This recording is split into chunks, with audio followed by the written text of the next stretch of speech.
We're live. Woohoo! We're back. Welcome back to Book Chats with Mostly Books. I'm Jody. I'm Jen. And we will, as we always note, we are filming this ourselves. So if you have any comments, which we would love to hear, we will address them afterwards. But yeah, send us your thoughts. We have a few of our own. As always. I think that was all the housekeeping, correct? I think so. Okay, yay. So this week we read Children of Blood and Bone by Tomi Adeyemi.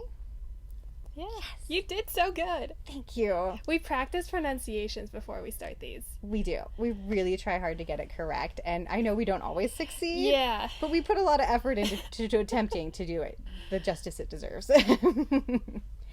As always. Well, okay. Let's maybe do something different. Did you have any thoughts when you first picked this book up? Like, what drew you to this book? Well, that's like thinking back to like when it first came out. Because I know it was getting like a lot of hype, so I was like, oh, I'm gonna look at it anyway. But it's also kind of books that it's like other books I've read and liked. Mm-hmm. So it was just kind of like I wanted to read it.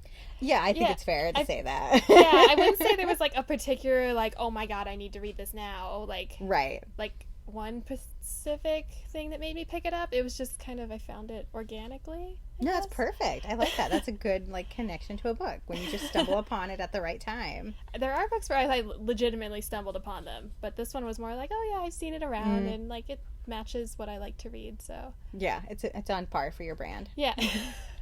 It totally is. I think I kind of was the same way. Like, I heard there was a lot of hype around it, and I read it, and I was like, oh, that sounds good. I always really like strong female warrior characters. Mm-hmm. I'm totally into that. And we both like fantasy novels that aren't Western settings. Mm-hmm. And it has a little bit court drama, but not. Yeah. It's different, but I do like that fighting for the realm. Like whatever that it means. Royal politics and political machinations. Yeah. Those are fun. Those are fun. And I do tend to seek those books out. You too. And the cover was amazing, so I do tend to gravitate towards amazing covers. It's like when it has a good cover and like a compelling synopsis, it's just that much better. Yeah. I agree. So with that being said, what'd you think of it? I really liked it. Me too. It's like, well, we'll get to the end, but it definitely has one of those endings where you close the book and you're like, it can't end there. It doesn't. But it did for Jen at that time. It did, and I had to wait. Yeah, you had to wait a solid year, because you read it pretty early on when it came out. Yeah. And it's just like, but I did really like it. I like the characters. It's one of those where like the secondary world of the fantasy like reads really well into how it tackles like real world issues. So there's that in there, but then like the world itself's really interesting and the magic is interesting, and there's gods and like this, they have magic and they're tied into the magic system. I'm not explaining that very well, but and I think that's okay because you don't get a lot of that in this first book, so I don't know that you could explain it more than that part. Yeah, specifically the gods part. Yeah, so like each clan has a particular god that's like their patron, kind of like a patron saint, but not really. You know what we should do? What should we do? A synopsis. Oh yeah, we do those. Before you get too far in, we'll just do an actual synopsis. Okay, so Zaylee and her brother live with their father in their fishing village. Zaylee's mother was a magi, and they were like a race. Yeah, I mean, there's definitely, there has to be a certain ancestral background that has the magic in the blood. So yes, I think that's a fair thing to say. And there's various clans of the magi. So her mother has magic and control over the dead. And then one of like the royal family like rose to power, and then they started killing the magi. And Zaylee lost her mother in one of those raids. So we flash forward some years, and magic has been dead since then. And there's artifacts coming up from, I think, the sea. I think the scroll comes up from the sea. And it can reawaken magic in the diviners, which are these magi, but they don't have powers anymore, and they're treated like second-class citizens. So then Zaylee runs into the princess, Amari, I don't know how, like, we're going to talk about these in depth, but I'm like, let's just get through the synopsis. Right. So then she runs into Amari, who has the magical artifact, so then they take the magical artifact eventually to the temple to reawaken magic in the world. It's a quest. It's a quest, and they go to a lot of other places in between. And I'm like, oh, they go here, they go here. There's a map, so you can follow. Yeah, there's a map. The map is pretty. I do love a fantasy map, I will tell you. Oh, me too. It's a selling point in a book as well. Yeah. In fact, I find I'm very disappointed if it's a fantasy novel without a map. It makes it hard. I'll take it if it's, like, sometimes the settings are so limited to, like, one building or, like, one town that you don't necessarily need one, but then you just want one. Yeah. But this one, like, you kind of you can follow along the map, like, where they go. Yep, go with them. Yep. Anyway, there's my synopsis. That's a good synopsis. Thank you. Yeah. I'm doing my best. You did I'm not good. sure it's very good. I felt you covered everything that needed to be covered before actually spoiling the entire thing. So I thought it was good. Thank you. Did you have more to say on why you liked it? I could digress to you on that. I think it will come up as we keep going. Okay. Yeah. I also liked it. I will say, okay, I actually loved it. You gave it 5 stars. I did give it 5 stars. That ending. The ending is a whole thing. Now, I will say, though, initially when I picked this up many moons ago, I found it a little slow. Many moons ago. Did you like that? Are we in our own fantasy novel and no one told us? Did I not send you the memo? Okay. No, it's fine. Yep, okay. Because that's still going to sound fantasy-esque. Anyway, I found initially the beginning was a little bit slow, but I think I was reading at that same time, I was reading another fantasy novel that I was like halfway through. And I think that they were just too similar. And because I was already into this really fast-paced world, I was struggling to get into a new world. So I was really happy when you decided we should, well, I don't know if this was this your pick? Well, I wanted to do it because I wanted to talk about it. But also I wanted you to finish it so I could talk about the end. Which I really appreciated because when you decided we should do it, I was immediately when I picked it back up, I was like, why did I find this slow? This is so good. And then devoured it and loved it. Like, really loved it. So yeah, definitely, I mean, it was probably like the first chapter was the only slow part too. Yeah. In like retrospect, I don't know what my problem was. It's like the opening scene is also very heavy in like you're like thrown into basically the politics of this world and like the social dynamics of it, and they're not pretty. I say, and they were really, it's dark and brutal. Yeah, so it's like it starts off there, and you like hit the ground running, and you probably don't keep your feet. You roll and fall, and then get back up again. Yeah, I know. I don't know why I found that. So that might have been jarring if you were like already like immersed in another world. So it's like timing as much as anything. Yeah, it was definitely timing, and I think had I not been in another fantasy novel, had I been in anything else, it would have been fine too. Sometimes it gets confusing when you're doing 2 fantasies at the same time. You start overlapping worlds. And There's a lot of names and words to remember. Yeah, that is true. Okay. Do we want to start with our characters and what we thought of all the characters in this? Mm-hmm. Do we also want to mention maybe that this is told through 3 different points of view? Right? Okay. Yeah. 3? Do we want to do that, or do we want to do that when we do writing? Or do we want to do writing first? Let's do writing first then. Okay. Since we're already there. So yeah, is it 3 points of view or is it 4? It's the 3 because the 1 is not. Yeah, we get like Zaylee, Amari, and then Anan. Yeah, we don't get to Zane. Yeah, I don't think we get to Zane. We might though. Oh, wouldn't that be fun? Mm-hmm. Okay. Yeah, we're getting sidetracked. I really enjoyed the 3 perspectives. This shows how crazy this conflict is between the like royalty family and their way of ruling and the way what they're doing to the Magi and the diviners. And it was very interesting to see all of the characters' internal struggle. Yeah. And I think that was achieved by getting the 3 perspectives. Because like they each because even though like Amari and Anan are siblings and they're both royal, they have very different experiences with that power, and that affords them, and they're in very different places in the novel.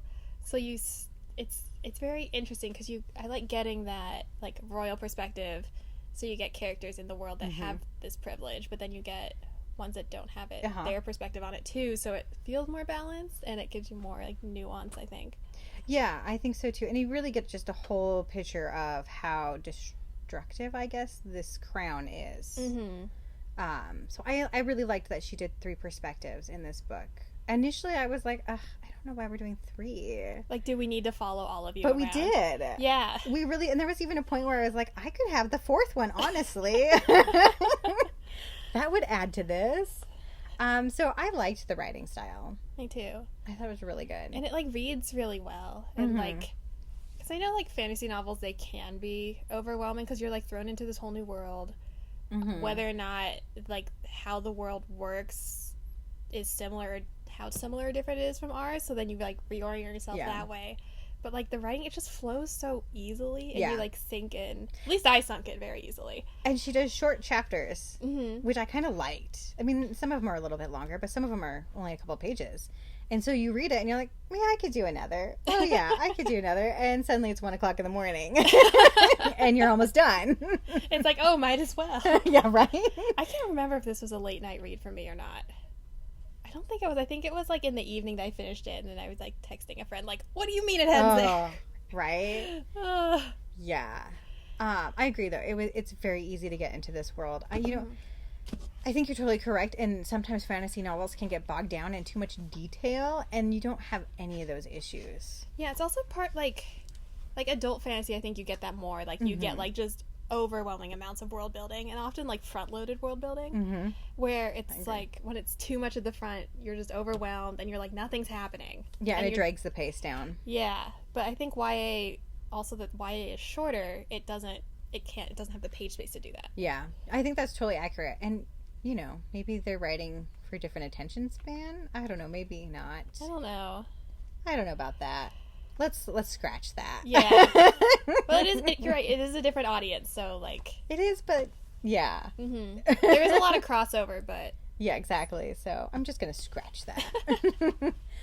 All right, you want to talk about characters? I had one more writing thing. Oh, absolutely. It's in first person. Sometimes I have trouble with first person because it's like sometimes I don't like being that much in someone's head. And like if you read like one first person book that like does not do it for you, then you're just like, oh. Yeah. It feels so much worse than if it's like a third person book that doesn't do it for you. But it's first person, and I liked it a lot. I say that's pretty high praise. I can probably count on one hand where you've been like, I liked this first person narrative. Yeah. Yeah, I totally can understand that. I actually like often first person. I know it's not a common opinion. Yeah, but I get it because especially in YA there can be too much angst and you're like, do I need this? Can we just move forward and do something else? Yeah, and it's also like teenagers have a lot of angst. Yeah. So sometimes I'm they just do. like, just need to read not a YA book sometimes. Yeah. Well, that's fair. Except in this exception. Yeah. No, this one's just really good. Yeah. Okay, characters? Mm-hmm. All right. Do we want to discuss all 4 characters first? I think we should do that. Mhm. Do you want to do it, or would you like me to do it? Why don't we share it? Okay. Okay, which sibling set do you want? Go ahead. You pick. You like royal and court drama, so I'll do Zaylee and Zane. Fair enough. So Zaylee is like our main character of our main characters.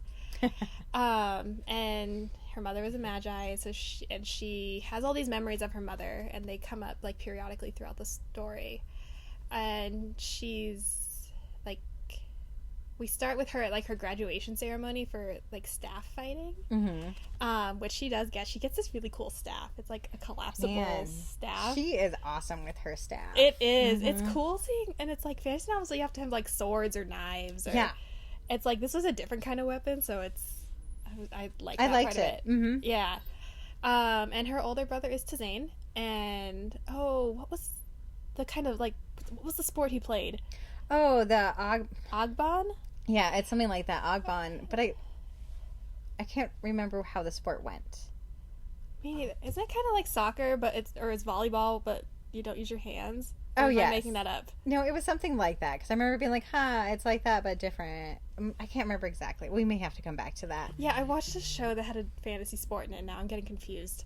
Yeah, and I should have looked back at that because it comes up. Yeah. And we talk about all the people he competes against. Yeah, but so he's very good at that. And they are living in their fishing village with their dad. So they like trade off taking care of him.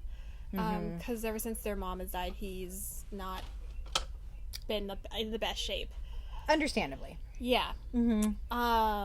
So that's where they start off, and then this artifact, Zaylee gets this artifact, and Zane kind of like goes along the quest as like the protective and sometimes exasperated older brother. Oh yeah. Which I really enjoyed because I don't know, because like sometimes you see like fantasy protagonists where, I don't know, like in Star Wars, like Luke Skywalker's family gets killed, and so they are so isolated on their own. But this, it's like, no, her dad's back. She has her teacher still back there. She has her brother on the quest being like, don't do that. I did like that he went along with her. Yeah. It's sweet. It's very much like, yes, you go to protect your younger sibling. Like, he promised. Yep. So I really enjoy that part of their dynamic. Zane does not have magic. He's just along for the ride. It gets crazy, and he's like, what did you get me into? Yeah, but he's definitely a valued member. Like, he contributes in many ways, and sometimes he's a nice voice of reason. Yeah. Even if she doesn't always listen to that. That's what you do with advice. You listen to it, but you don't take it. Yeah. Yeah, and especially when it's your brother. Oh, and Zaylee has a pet. Or Nyla? I think it's Nyla. It's her lion heir. Lion heir. It's like a lion, but they also have horns. And they're massive. They're like horse size. But or she's bigger. sweet. She's like a big fuzzy cat. Right. And they ride around the countryside. Well, it sounds really like quaint when I say it like that. Yeah, but it's not. Yeah. She's like Appa to Aang, how Appa is to Aang in Avatar: The Last Airbender. Right, exactly like that. Which you should watch. You know, I actually had meant to watch at least one episode before this book, since you said that it's so similar. Yeah. I don't know what Inspired. happened. Yeah, this week. So I'll do that later. And then I'll text you. All right, anything else on those two? Not at the moment. Okay, so our other siblings are Amari and Anan. They are the prince and princess of the kingdom. So, you know, Amari figures out pretty early on in the book that this is a terrible way to rule. Her father is a terrible tyrant. How does she figure that out? Well, they kill her best friend and maid. Yeah. Brutally. And like unnecessarily. Yeah, it was heartbreaking, and she was just devastated. And then she comes across the scroll. So she runs away with the scroll, the magical scroll that's going to bring it all back. Well, she goes into the guard's office and then sees it, and it's like... Takes it. Yeah. Yeah. It's not just lying in the hallway. Yeah, sorry, I didn't mean to make it sound like she just literally stumbled upon... She had intent, because they wronged her family, and her family by choice. Yeah. So anyway, so that's her setting. And then Anan is the crown prince.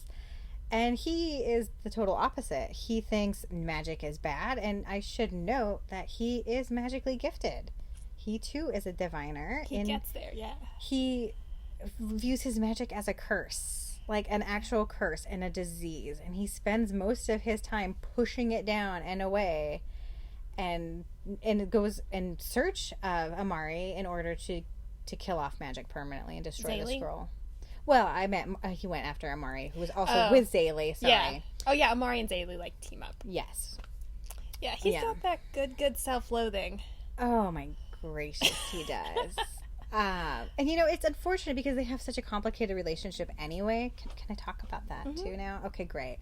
So, their father... I said I think this is the baddest of the bad dads that we have read. And I will note that City of Brass dad is pretty bad. But he makes... this guy look like nothing. This guy is so evil. Like, Ghassan seems like nice compared to Sarah. So nice, yeah. Like, you could go have tea with him. So their dad has been training them to fight. Do you want me to go into the backstory of why the dad's doing all of this with his family? Okay, so it should also be noted that their dad seemed maybe like at one time he was a softer ish guy. He wasn't this paranoid and afraid. But because his family and his father, the other king, were destroyed by a magi that was a burner magi with fire magic, he now is, there's no magic in this world. There's no room for it. It will destroy everything, and therefore I will destroy all diviners and magi to ensure the safety of my kingdom. Terrible. Anyway, so because of that, he's making his kids fight every day, like literally sparring them off with knives and swords. In the basement. In the basement dungeon. And, is constantly like trying to get each other to like actually really physically attack each other. And at one point, Anan does. And he slices poor Amari in the back. She has a scar along her back, along her spine. I mean, so that pretty much ended their lovely... Yeah. That's the thing that carries over from last week. We have a main female character with a scar down her spine. Oh yeah, I thought that at one point too. That's funny because I was thinking that as I read through it, and I was like, "Huh, right now?" There's another YA book with the character that has that, so it's 3 that I can think of off the top of my head. Interesting. Yeah. Anyways. Yeah, so I mean, already their whole relationship dynamic has been destroyed because of their dad. I mean, they were pretty chummy when they were little, and they would protect. Even Anan would get her treats and stuff as the older brother and protect her up until that point where he had to prove himself to his dad. Yeah. Who honestly they were never going to prove themselves to, no matter what either one of them ever did. So after that, Amari became the poor little princess. You can't do anything. We need to hide you into the shadows. Yep. Good for her for leaving. What else is Anan doing as the crown prince? Oh, he's chasing them. Yeah. I'm getting there. Sorry. Okay. I was like, oh, is this winding down? But he has other issues going on. The fact that he is out actively hunting them down and trying to get rid of Zale. Should we talk about the gift he has? Oh yeah, we should talk about how he gets the magic. Okay, so he doesn't have magic at first. But Zale, Amari, and Zane go to this temple to do this ritual to kind of reestablish a connection or awaken it. Or what was it called? Is it an awakening? I don't remember what the wording is either right now. Yeah. Something along those lines. I think it had an actual word in the book for it. He had it before that. No, I thought he got it there because they did the thing and it was an awakening and it kind of awakened Zale's magic, but then it also awakened his magic because he was there. And he's like, well, okay. Oh crap, I have magic. Ah! I feel like he knew he had it though already because he was actively dyeing his hair at that point. Oh, okay. Because he had a white strip. Yeah. And I'm not sure that, I think it amplified it there. But I do think he had it prior to that because I don't know why he was active. Even in that scene, because you're talking about where they take the scroll and they go down into the temple and then they meet Lacan. Yeah. Yeah, so he had it before that. Mm-hmm. But I think it was amplified. So if you want to keep going with that part. Yeah, so that ceremony happens, and it just kind of like you said, it amplifies Anan's fear that it's oh my god, I have magic. I am the thing I hate now. Oh yeah.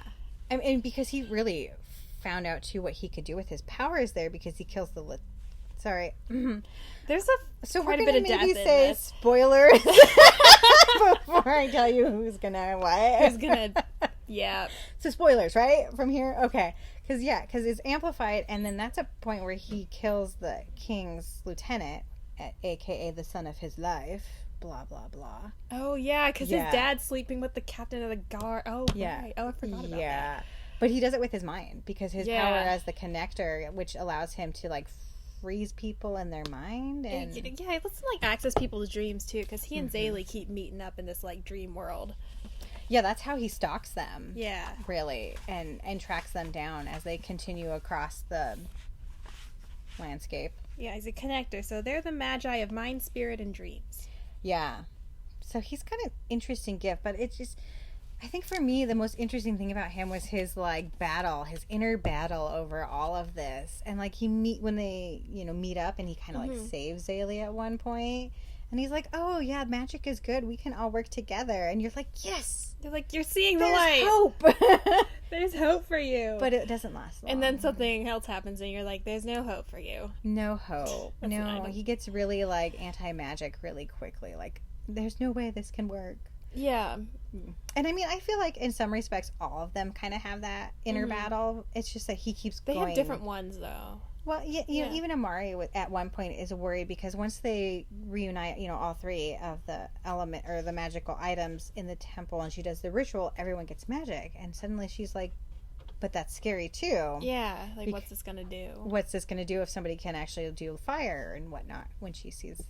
But then she's like, but I have to do it. Like, there's no way I can't have my people. They have to be able to fight on the same level as the king. Yeah, Anon, oh man. Oh, that boy. Yeah. Yeah. Is there more you want to say, Ellie? That I hope he gets it together in book 2. I don't know if he will. I don't know. And then the whole him being in love with Zaylee, but now choosing duty and just like totally following in his father's footsteps is really upsetting. But see, if you had watched Avatar, this is kind of like what Zuko does.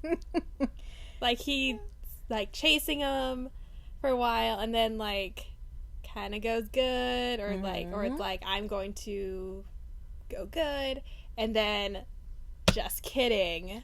I do feel like that's what this was. Whoops, just kidding. But then Zuko like sorts his stuff out in season 3. So you're saying hold on to book 3. Book 3 he'll get his act together.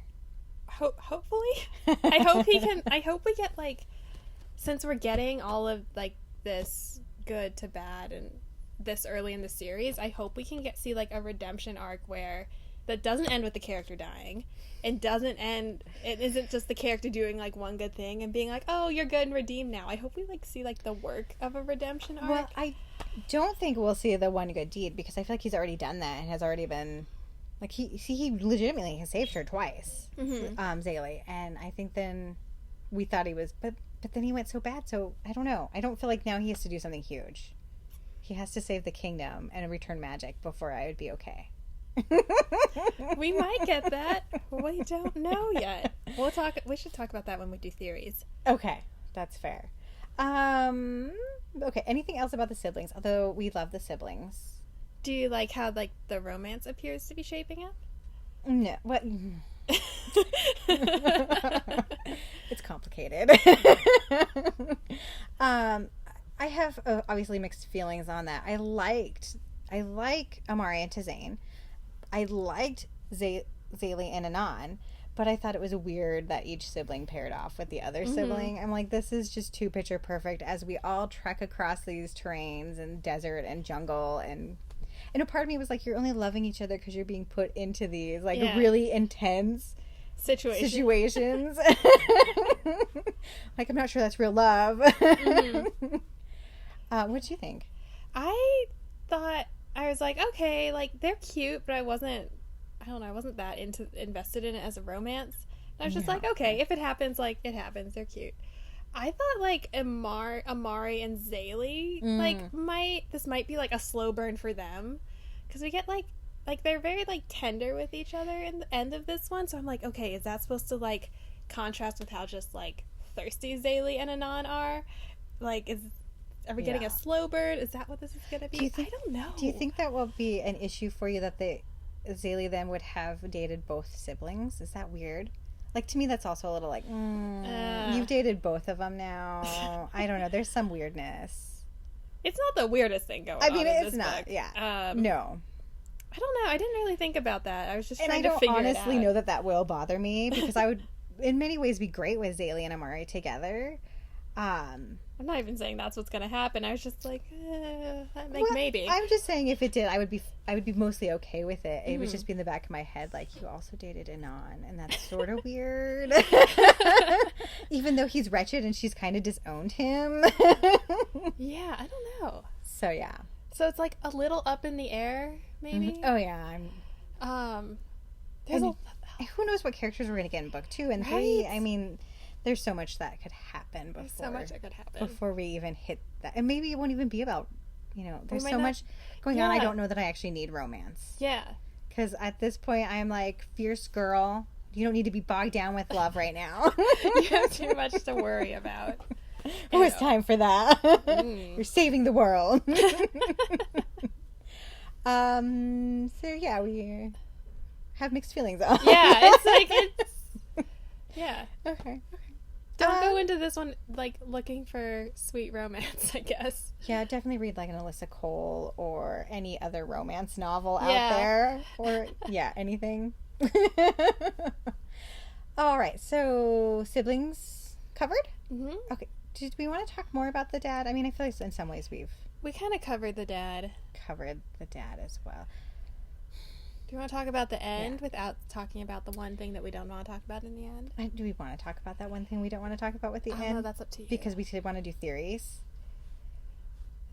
Yeah, okay. Okay. We'll really, really say spoiler when we get to that. Okay. Because the end is wild. Yeah. So it was interesting. Okay, so we should note that Zaylee at one point gets captured by Anan and the king and brutally tortured. Like terribly. They carve a slur into her skin. Yeah.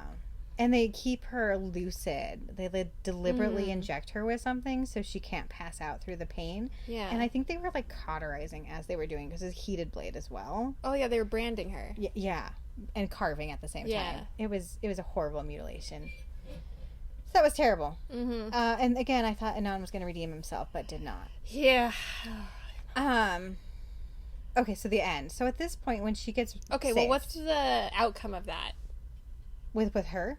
Well, she can't use her magic. That's where I was headed. Okay. Exactly Yeah, where I was headed. Yeah. I was like, wait, you didn't tell us why this matters. I was going to say that once she got saved and woke up, Okay. she realized she couldn't feel the magic anymore and was like, crap, what do I do?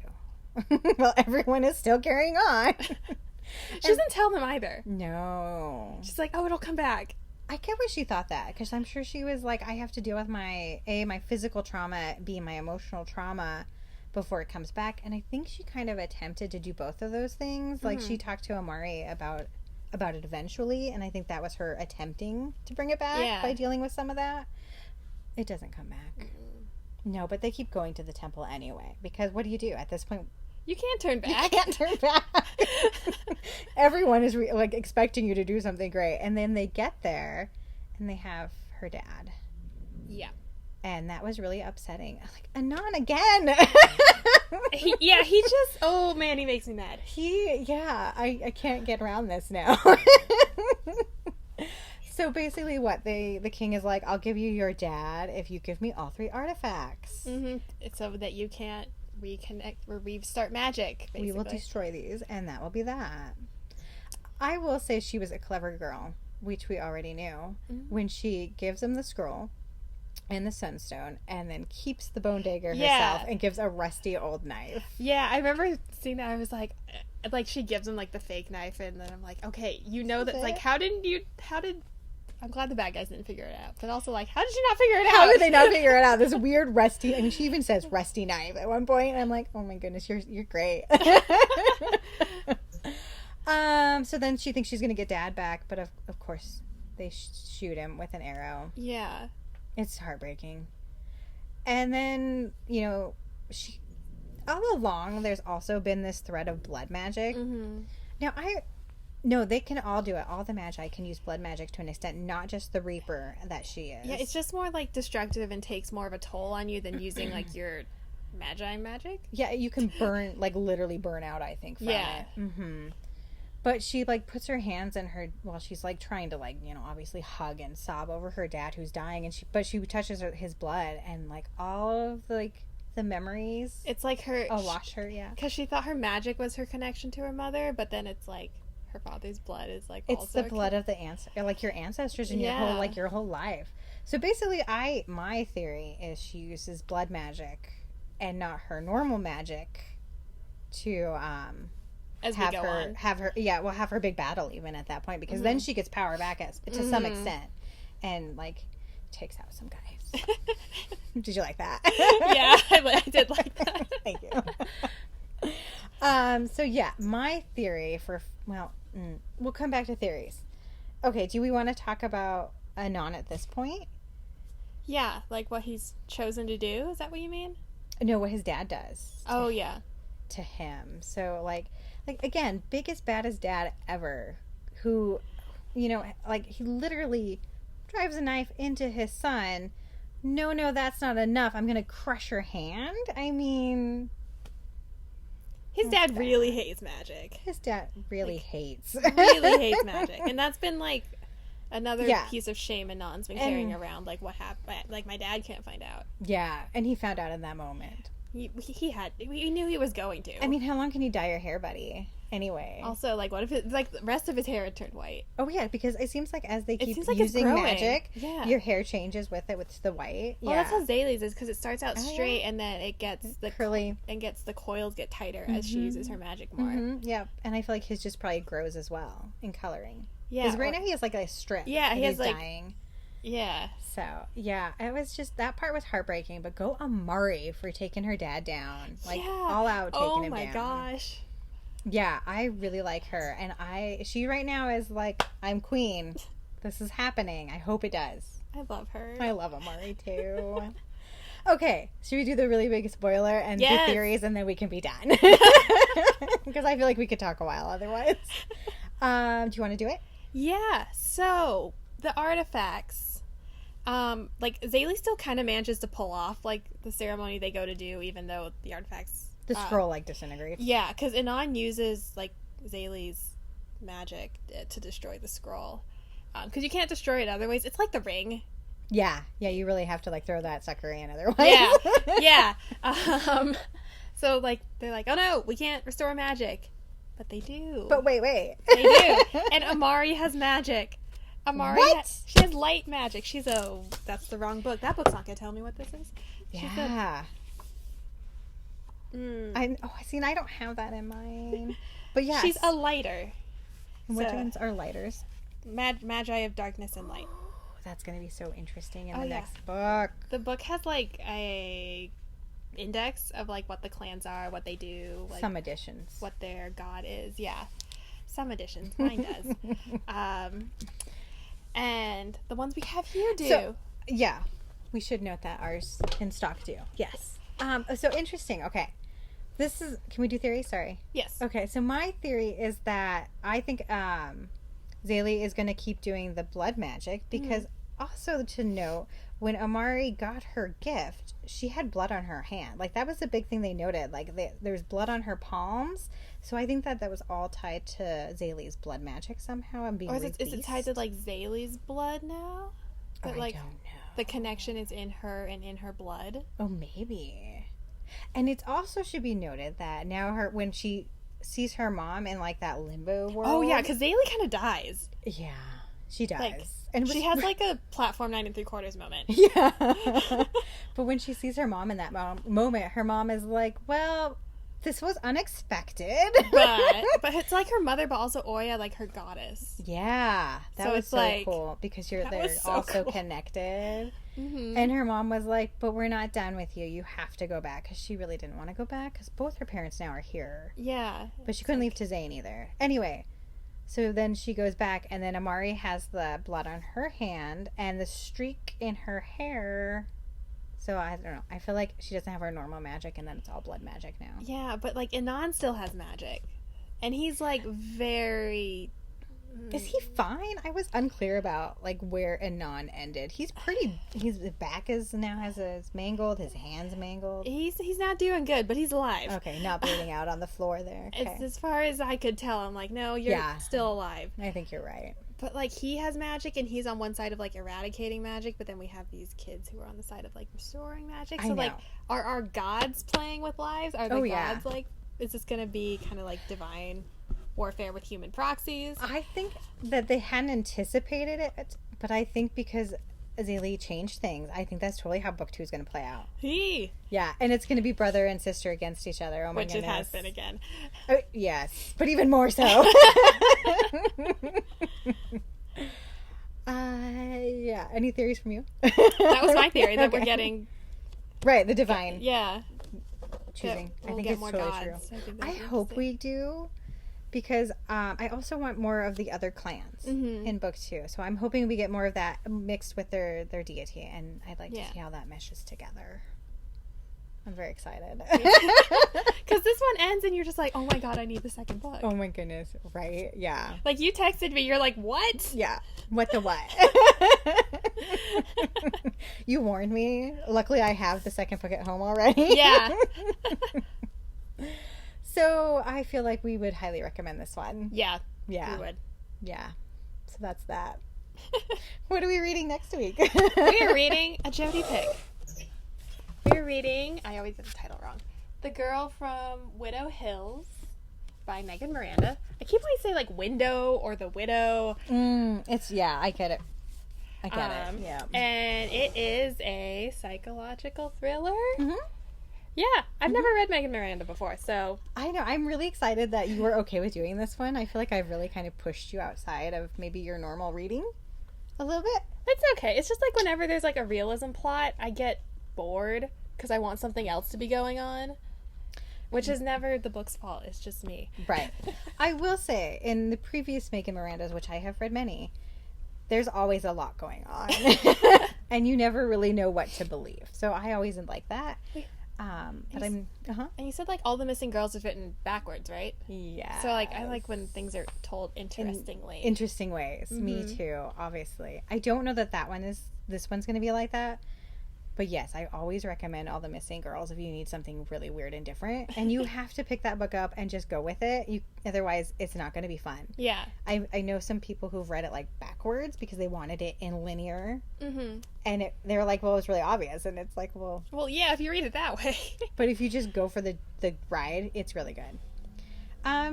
So yeah, I am also then obviously really excited for this one. Mm-hmm. I've been looking forward to reading it since January. So, do we have copies if people want to read along with us? Of course we do. And you can call us here at Mostly Books and get it curbside or order on our website at mostlybooksaz.com. And you can also listen to it on Libro FM. I wore the shirt today because I've been doing a lot of audiobooks recently. You have been doing a lot of audio. Yeah. Sometimes it's nice. And coloring. Audiobooks and coloring books.